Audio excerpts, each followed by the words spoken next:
اکرام کی میرے نبی نے ڈیوٹی لگائی. صحابہ اکرام پہاڑی کے اوپر ڈیوٹی سر انجام دے رہے ہیں، حتیٰ کہ مکہ سے 3000 کا لشکر کفار کا احد پہاڑ کے میدان میں پہنچا. کس کی کمان میں؟ ابو سفیان کی کمان میں آیا. اور اسی لشکر میں حضرت خالد بن ولید بھی تھے جو اس وقت ایمان نہیں لائے تھے، بعد میں ایمان لایا. تو جیسے جو احد پہاڑ کے میدان میں کفار کا لشکر پہنچا تو پہلا حملہ صحابہ اکرام نے کر دیا. جب پہلا حملہ صحابہ اکرام نے کیا تو کفار کے پاس سامان موجود تھا، تو کفار سامان چھوڑ کے بھاگے اور احد پہاڑ کے پیچھے جا کے چھپے. جب احد پہاڑ کے پیچھے چھپے تو صحابہ اکرام کی نظروں سے ہٹ گئے. غیب کا علم صحابہ اکرام کے پاس تھا نہیں، تو صحابہ اکرام اوپر دیکھ رہے ہیں، جو سامان چھوڑ کے گئے ہیں وہ صحابہ اکرام مال غنیمت اٹھا اٹھا کے ہمارے نبی کی بارگاہ میں جمع فرما رہے ہیں. ہمارے نبی خوش ہو رہے تھے. تو صحابہ اکرام اوپر سے دیکھ رہے ہیں، کیوں نہ ہمیں نیچے جانا چاہیے، اپنے محبوب خوشی میں حصہ ڈالنا چاہیے. کچھ ایسے صحابہ اکرام تھے جنہوں نے انکار کیا کہ ہمیں نیچے نہیں جانا جب تک ہمارے نبی کا حکم نہیں آ جاتا. بات سمجھ آ رہی ہے؟ کیونکہ میرے نبی نے منع فرمایا، یہاں پہ حکم کی بات آ رہی ہے. پھر گاڑی میں مطلب ان 50 صحابہ اکرام میں مشورہ کیا گیا. مشورے میں 30 سے 35 صحابہ اکرام ایسے تھے جنہوں نے کہا ہمیں نیچے جانا ہے، ہم جنگ جیت چکے ہیں، ہم اپنے نبی کی خوشی میں حصہ ڈال لیں گے. تو 30 سے 35 صحابہ اکرام اس پہاڑی کو چھوڑ کے نیچے آئے، مال غنیمت میں اپنا حصہ ڈالا، میرے نبی کی خوشی میں حصہ ڈالا. تو پیچھے سے حضرت خالد بن ولید دیکھ رہے تھے جو پہاڑی کے پیچھے چھپے ہوئے تھے. تو مسلمانوں نے 3 حصوں سے زیادہ مورچہ خالی کر دیا ہے. پیچھے سے آ کے پہلے جبل روما کے پر وار کیا، 10 سے 15 صحابہ اکرام ترنت وہیں پہ شہید کر دیے.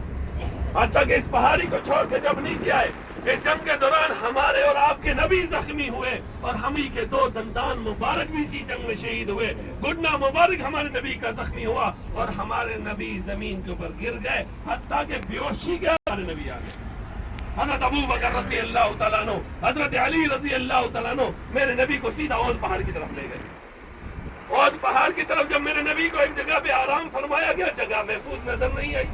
حضرت علی اور حضرت ابو بکر کا یہ فیصلہ تھا، کیوں نہ ہم احد پہاڑ پہ جائیں، اپنے نبی کو اوپر لے جائیں. جب ہمارے نبی کو احد پہاڑ کی طرف اوپر لے جایا گیا، احد پہاڑ میں کوئی راستہ نہیں تھا. احد پہاڑ اپنے محبوب کو قریب آتے ہوئے دیکھا تو احد پہاڑ خود بخود پھٹا اور ایک کرسی بن گئی جہاں پہ میرے نبی کے لیے آرام دہ جگہ ہوئی، اسے غار احد کہا جاتا ہے. نیچے جنگ چل رہی تھی. اس جنگ کے دوران پھر حضرت مصعب بن عمیر رضی اللہ تعالیٰ عنہ شہید ہوئے.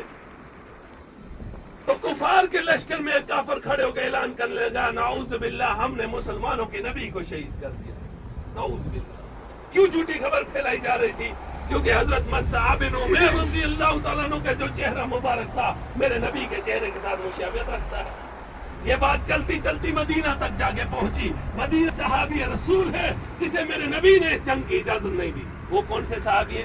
حضرت حنظلہ رضی اللہ تعالیٰ عنہ. اس صحابی کو جنگ کی اجازت کیوں نہیں ملی؟ اس صحابی کو جنگ کی اجازت اس لیے نہیں ملی کیونکہ اس صحابی کی شادی کو پہلا دن تھا، دلہا تھا وہ صحابی. تو میرے نبی نے فرمایا، حنظلہ تمہیں اس جنگ کی اجازت نہیں، تو ہر روز اپنی بیوی کی خدمت کرو.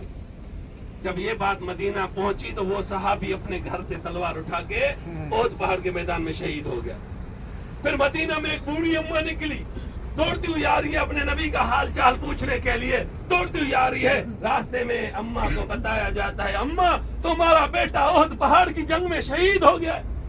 اماں فرماتی ہے، میرا بیٹا میرے نبی کے اوپر قربان، بس میرے محبوب کا حال سنو کہ میرا محبوب کے ساتھ میں ہے. پتہ نہیں چلا، پھر دوڑنے لگی، حتیٰ کہ احد پہاڑ پہ جنگ چل رہی تھی. اس جنگ کے دوران پھر سیدنا امیر حمزہ رضی اللہ تعالیٰ عنہ کو شہید کیا گیا.